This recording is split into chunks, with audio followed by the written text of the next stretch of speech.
Hello and welcome to Hank Games Without Hank. My name is John Green, and look who's in fourth! Leicester City is ahead of us, and we are playing them today, so we have a chance to go third. That will put us one spot away from automatic promotion. Leroy Williamson is the top scorer in League One this year, even more than other John Green. Maybe we should just call him John Green now, since bald John Green, that makes me sad. I'm going to keep calling him other John Green. Today I'm going to talk about lawsuits and frivolous lawsuits and how they do and do not shape like culture in the United States. So that's something someone wanted to talk about that I'm quite interested in, particularly when it comes to like frivolous medical lawsuits or crazy, weird medical malpractice lawsuits. We do have a problem with sort of over lawsuiting in the United States, particularly compared to other countries in the industrialized world. So if you look at our rate of lawsuits, ooh, that was a nice attractive cross.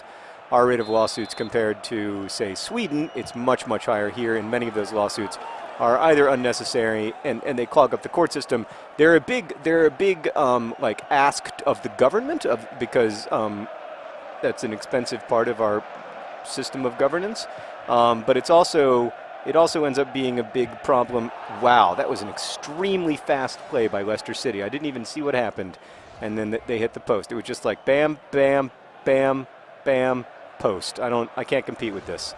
I'm concerned that we can't beat Leicester City. All right. So anyway, yeah.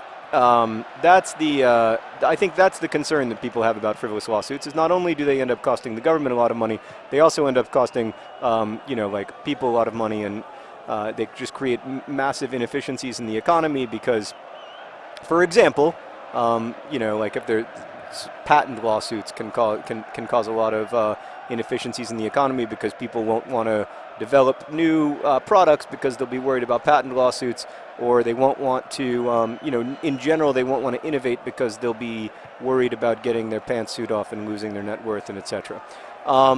It is an issue in the United States, all of this stuff, particularly. I think it's an issue in the rest of the world too, but it's really problematic here because it ends up kind of you know me, I don't like to exclude people from the discourse, and it ends up excluding people from the discourse, and like YouTube is a pretty good example of this. The threat of a lawsuit from Viacom definitely affected the way that YouTube developed in its first few years, and if it had been the kind of website that didn't have that didn't have tons of support, from Google, then it might not have ever been able to sort of survive and thrive, where I think we all know that YouTube has added a lot of value to like cultural discourse around the world and to the ability of people to distribute news and all other kinds of things. So another example is that doctors often practice what is called I can't remember the phrase for it, defensive medicine maybe, where you think like, well, there's a 99% chance that this person is fine, but if I don't order this test and they happen to have X disease, then I might get sued, and so I'm going to order X test, which is one of the reasons, not I think the primary reason I wish to state, but one of the reasons that in the United States our healthcare costs, we spend more than twice as much per capita on healthcare than most European countries, and we get frankly crappier results. Your chances of dying as a woman while giving birth is more than twice as high in the United States as it is in, say, Sweden. Your chance of dying from hospital infection is higher. There's a bunch of ways in which you are more likely to die. Are you seriously going to call that a penalty? I did not even hit the A button. Are you even kidding me? Wesley Crusher.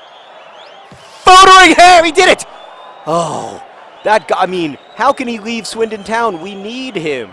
I like Lovegood Bedwell as much as the next guy, but there's no freaking way that Lovegood Bedwell makes that save and keeps us in this game against Leicester City, who is ahead of us in the championship and whom we must defeat. Oh, come on. We're better than that. So So it's a double issue, right? Because there's the issue of the added cost that is unnecessary of all the CAT scans that you wouldn't otherwise order if it weren't for this defensive medicine. And then there's the issue of the malpractice, the frivolous malpractice suits, and how they can end up costing a lot of money and tying up a lot of resources and putting doctors in courtrooms when they should be treating patients and etc. Those are real issues, but they have been overplayed for political gain at times, I think, because studies have pretty consistently shown that it's a relatively small part of why we spend. What did I just do? What did panic? Thank you. Of why we spend so much money on healthcare. The number one reason that we spend so much on healthcare is that both patients and doctors don't there's never been a conversation about cost, and where most countries are able to have single payer systems where you're able to negotiate much better. We don't have that because we are primarily reliant upon private insurance, and so everything ends up costing a lot more per procedure, as well as there are more procedures. So I think it's a complicated story, but I would argue that it's not the biggest part of the complicated story. So how do we address any of this stuff? How do we because the truth is, patents are useful, right? And there is a reason that we have malpractice lawsuits in this country. It's because if somebody does something that is hideously negligent, cuts off the wrong breast in breast cancer surgery, leaving you with cancer and the breast that oh, thank goodness for that post. What a friend it's been to us, this game. You know what I mean. I'm not going to finish telling that story because you know what I meant. In that situation, we need some way of, we need some way of establishing, who's at fault and how best to move forward. Now, I do think that, there are non-monetary ways of kind of ensuring that care gets better that are probably in the end maybe more effective than just the straight lawsuit strategy. But I understand that we need some lawsuits, and we need some patent lawsuits. We need some copyright lawsuits. If you want to go and make a copy of, get it? Oh, I'd like to see you being a little bit more of a finisher, other John Green. If you want to go and print a copy of The Fault in Our Stars and start selling it in bookstores and have all of the proceeds go to the National Rifle Association, well, I would like to be able to sue you and say, I wrote the book The Fault in Our Stars, and I do not think that you should be able to print a copy of it and sell it in bookstores and give all the proceeds to the National Rifle Association. Oh, Leicester City. I mean, I'd almost take a 0-0 draw at this point. This is intimidating stuff. These guys, they got skills. Are you hurt there? What's wrong with your hamstring? I'm concerned about you.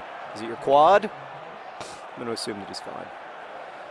So, the problem is that, we can talk all we want about how we need patent reform, which we do, and how we need tort reform and medical malpractice and other things, and I think we do. I agree with those people. The problem is that the actual business of implementing it is extremely complicated. Oh! Schmerg. Yeah. So I think that it's a real problem. I think that when it comes to healthcare costs in particular, it's a bit of a red herring because it's a way of not dealing with the larger problem that we can't bring healthcare costs down without significant changes to the overall structure of the system that people will find kind of repugnant. But in terms of but we definitely have too many frivolous lawsuits in the United States. But fixing the problem is going to be really difficult because we have all these constitutional reasons to have due process of law and the rights of people to seek redress when they have been wronged. And there's nothing wrong with those laws. It's just that the way that they're implemented is very out of date. Why are you giving a kick to the other team when I have behaved in a way that is completely befitting the quality and skill and good looks and charm of the Swindon Swoodilypoopers? I find this whole situation disgusting. I should have possession of the ball. None of this should be happening. What? Why is this still happening? What? Okay, now I have the ball, but there's still no reason why that happened either. Green Eggs and Foderingham can kick the ball so far that I'm worried this is going to go into the net. No, okay. Oh, maybe there? Yes? We just have not gotten it going today against Leicester City at all. So I don't have any good solutions. I think we need patent reform. I think we need tort reform. But I don't have good ways of doing it because a lot of this stuff is in our Constitution, which is hard to fix. And lots more of it is, extremely like contentious and complicated. But as far as the patents go, I kind of think, I don't know. There's no good solution for that because that's not even in an amendment of the Constitution. Like, patent law is one of the very few things that is discussed in detail in the articles of the Constitution itself, because it was very important to the Founding Fathers, who were obsessed with private property, including intellectual property. So I think that it's actually going to be a relatively tough problem to solve. Not to sound hopeless, but there you go. Thanks for watching. 0-0. Wait, the game isn't over. The game, there's still, while we yet breathe, there is hope, friends. Come on, John. Why you got to be such a quitter? For all I know, maybe I'm in the Capital One Cup and I'm going to get to play extra time. Probably not, though, because I've been, oh, Leroy Williamson, I obviously wanted you to kick it over the top to John Green. Gosh, I don't know what you were thinking there. Did you just lose us the game with your stupidity, your poor decision-making? Oh, what a, please do not say that was a foul. Oh, I think he was saying he was offside, which is acceptable. All right, we have 3 minutes of added time. Maybe that's enough for Lionel Richie to just go on an adventure. The thingamajigger is up and away. Nope, not a good job there. Maybe we have enough time. Maybe, probably not.